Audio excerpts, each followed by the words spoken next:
એક સવાલ છે, જો તમારા જીવનના કિંમતી વર્ષોમાંથી 5-6 વર્ષો માત્ર એક પરિણામની રાહ જોવામાં આપવાના હોય તો તમે એને સફળતાનો મોકો કહેશો કે જોખમ? માની લો કે તમારી હાલની ઉંમર 21 થી 22 વર્ષની છે. હવે તમે નક્કી કરો છો કે તમારે સરકારી નોકરીની તૈયારી કરવી છે. 1 વર્ષ, 2 વર્ષ, 3 વર્ષ એમ વર્ષો વીતે છે. ક્યારેક પરીક્ષા રદ થાય છે, ક્યારેક પરિણામ અટકી જાય છે, ક્યારેક પેપર ફૂટી જાય છે, તો ક્યારેક તમે માત્ર 1-2 માર્ક્સથી પરિણામમાં આવતા રહી જાઓ છો. આમ 5-6 વર્ષો તમારા જીવનના કિંમતી ચાલ્યા જાય છે. હવે પ્રશ્ન એ નથી કે તમને સરકારી નોકરી મળી કે નહીં. પ્રશ્ન એ છે કે આ તૈયારી દરમિયાન કે આ સમયગાળામાં તમે તમારી જાતને માત્ર એક પરીક્ષા માટે જ તૈયાર કરી કે આવનારા જીવન માટે પણ તૈયાર કરી? હિયર રામેશ્વર જોશી, અને આજે આપણે વાત કરીશું સરકારી નોકરીની તૈયારીમાં થતી જવાનીની બરબાદી. સરકારી નોકરીના લાભ અને ફાયદા તો તમે બધા જાણતા હશો, એ મારે કહેવાની જરૂર નથી. કહેવાની જરૂર છે સરકારી નોકરીની તૈયારી પાછળની ડાર્ક સાઈડ. જવાની એટલે જીવનનો એવો સમય જ્યારે માણસ ઘણું શીખી શકે, અલગ અલગ રીતથી કમાઈ શકે, અલગ અલગ આવડત શીખી શકે, અલગ અલગ કમાવાના રસ્તા શોધી શકે, જ્યારે માણસ જોખમ ઉઠાવી શકે અને નવા નવા અનુભવો મેળવી શકે, જ્યારે ઉર્જાવાન સમય હોય, અથાગ ઉર્જા વહેતી હોય, જે કંઈ પણ કરી જવા માટે તૈયાર હોય. હવે આ સમય છે, આ જવાનીનો સમય છે, આ માત્ર અમુક પરિણામની રાહ જોવામાં પસાર થાય, આ કેટલા અંશે યોગ્ય છે? શું આ યોગ્ય છે? સરકારી નોકરીની સમાજે એક કાલ્પનિક દુનિયા બનાવી દીધી છે, જ્યારે વાસ્તવિક દુનિયામાં એવું નથી. સરકારી નોકરીને એશો આરામવાળી જિંદગી આપી દીધી છે, કે લોકો એને એશો આરામવાળી જિંદગી કહી દીધી છે, જ્યારે વાસ્તવિક દુનિયામાં સાવ એવું નથી. પરંતુ આ કાલ્પનિક દુનિયા જે બનાવી છે એના કારણે કે માન સન્માનની દ્રષ્ટિએ સરકારી નોકરીને જુએ છે, એની દ્રષ્ટિએ સ્પર્ધા બહુ વધી ગઈ છે. 100% વિદ્યાર્થી પરીક્ષા આપે છે તો તેમાંથી માત્ર 1-2% કે 1-2% વિદ્યાર્થી જ પાસ થાય છે, સરકારી નોકરી મેળવે છે, જેને આ સમાજ સફળ ગણે છે. એમ સરકારી નોકરી જેને મળે છે એને સફળ ગણે છે, કે સફળ વ્યક્તિ ગણે છે. જ્યારે પાછળના 98% વિદ્યાર્થીઓ જે રહી ગયા, શું એમાંથી કોઈએ મહેનત નહીં કરી હોય? ના, એવું તો નથી. મહેનત તો એમણે કરી હશે, છતાં તે રહી ગયા, જેના કારણે તેને નિષ્ફળ ગણવામાં આવે છે. તો આ મહેનત કરવા છતાં જેને સફળમાં ગણવામાં ન આવ્યા, કે મહેનત કરવા છતાં સફળ ન થયા, એમને લાઈફમાં ઘણા નુકસાન થાય છે. તો આજે આપણે એમના નુકસાનની વાત કરશું. સૌથી મોટું અને પ્રથમ નુકસાન છે સમયનું. સરકારી નોકરીની તૈયારી પાછળ યુવાને આપેલા સમય કે એની આપેલી જવાનીના કારણે તે જીવનમાં કંઈ નવું ન શીખી શક્યો, જેના કારણે તે કોઈ આવડત ન શીખી શક્યો, કોઈ સ્કિલ ન શીખી શક્યો. તો એનું પ્રથમ નુકસાન છે કે એના માટે જે સમય આપ્યો તેના કારણે કોઈ પણ અન્ય જગ્યા ઉપર સમય ના આપી શક્યો.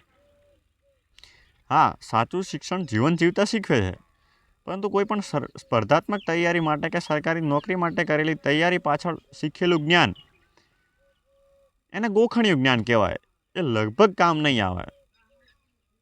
બીજું નુકસાન છે સ્વતંત્રતાનું. જ્યારે 25 થી 30 વર્ષનો યુવાન થાય છે, કે 25 થી 30 વર્ષની વય સુધી આર્થિક રીતે પોતાના પરિવાર પર સંપૂર્ણ રીતે નિર્ભર છે, તો એ પોતાના પર અને પોતાના પરિવાર બંને પર દબાણનો વિષય છે. અને એમાં યુવાનનો પણ વાંક નથી, કારણ કે તેણે જે સરકારી નોકરીની તૈયારી પાછળ સમય આપ્યો છે, એના કારણે તે કંઈ નવું કમાણીનું આવકનું સાધન નથી શોધી શક્યો, જેથી તે પણ લાચાર છે. તો બીજું કારણ છે આર્થિક રીતે સ્વતંત્રતાનું. ત્રીજું નુકસાન છે આત્મવિશ્વાસનું. વારંવાર નિષ્ફળતા મળે છે ત્યારે ઘણા લોકો પોતાની ક્ષમતા પર શંકા કરવા લાગે છે, કે પોતાની કેપેસિટી પર શંકા કરવા લાગે છે, જ્યારે ઘણી વખત કારણ એ માત્ર ક્ષમતાનું કે પોતાની ક્ષમતાનું નથી હોતું, તે સ્પર્ધાની તીવ્રતાનું હોય છે. જેથી ત્રીજું નુકસાન છે આત્મવિશ્વાસનું. ચોથું નુકસાન છે કૌશલ્યનું કે સ્કિલ્સનું. જ્યારે ઘણા સમય સુધી માત્ર પરીક્ષાની તૈયારી જ કરવામાં આવે છે, કે પરીક્ષાનો અભ્યાસ કરવામાં આવે છે, ત્યારે યુવાન અન્ય રીતે નવી સ્કિલ કે નવી કૌશલ્ય શીખી શકતો નથી, જેથી બીજા કોઈ ફિલ્ડમાં કે બીજા ક્ષેત્રમાં પ્રવેશ કરવો તેના માટે ઘણો મુશ્કેલ થઈ પડે છે. તો ચોથું આ એક પણ નુકસાન છે કે જે કૌશલ્યનું, સ્કિલ્સનું.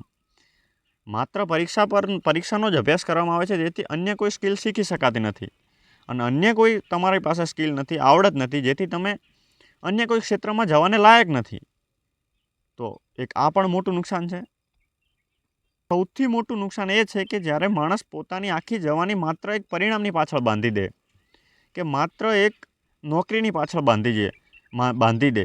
જો મળે તો ઠીક, મળે તો ખુશીની વાત, પરંતુ જો ન મળે તો લાગે કે આખું જીવન અટકી ગયું. તો સૌથી મોટું નુકસાન આ છે કે માત્ર એક પરિણામ માટે કે માત્ર એક નોકરી માટે પોતાની આખી જવાની કુરબાની આપી દે છે. અને એ જ ગણે છે કે જો સફળ થયો, જો આ નોકરી મળી મને, કે નોકરી મેળવી શક્યો તો જ હું સફળ, અથવા જીવન પૂરું થઈ ગયું. તો આ સૌથી મોટું નુકસાન છે. તો ઉપાય શું? ઉપાય એ કે સમજદારીવાળી તૈયારી કરો. સમજદારીવાળી તૈયારીનો અર્થ એવો કે તમે કોઈ પણ પરીક્ષા પાછળ કે કોઈ પણ સરકારી નોકરીની તૈયારી પાછળ સંપૂર્ણ રીતે તૈયારી કરો, પરંતુ સાથે સાથે પોતાની જાત પર પણ મહેનત કરો. પોતાની જાતને એવી બનાવો કે જે કોઈ પણ પરિસ્થિતિમાં ટકી રહેવા માટે કે કોઈ પણ પરિસ્થિતિમાંથી પસાર થવા માટે યોગ્ય હોય, તે કોઈ પણ પરિસ્થિતિમાંથી પસાર થઈ શકે. જેથી સરકારી નોકરીની તૈયારી પાછળ તો મહેનત કરો જ, સાથે સાથે પોતાની જાત માટે પણ સમય ફાળવો. કોઈ અન્ય આવડત શીખો, કોઈ અન્ય સ્કિલ શીખો. અને જો કદાચ સરકારી નોકરી ન મળી, કે કદાચ તમે આમાં સફળ ના થયા, તો પણ તમે ટકી શકો, તમે કોઈ અન્ય સાધન શોધી શકો, એટલી કેપેબલ તમારી જાતને બનાવો.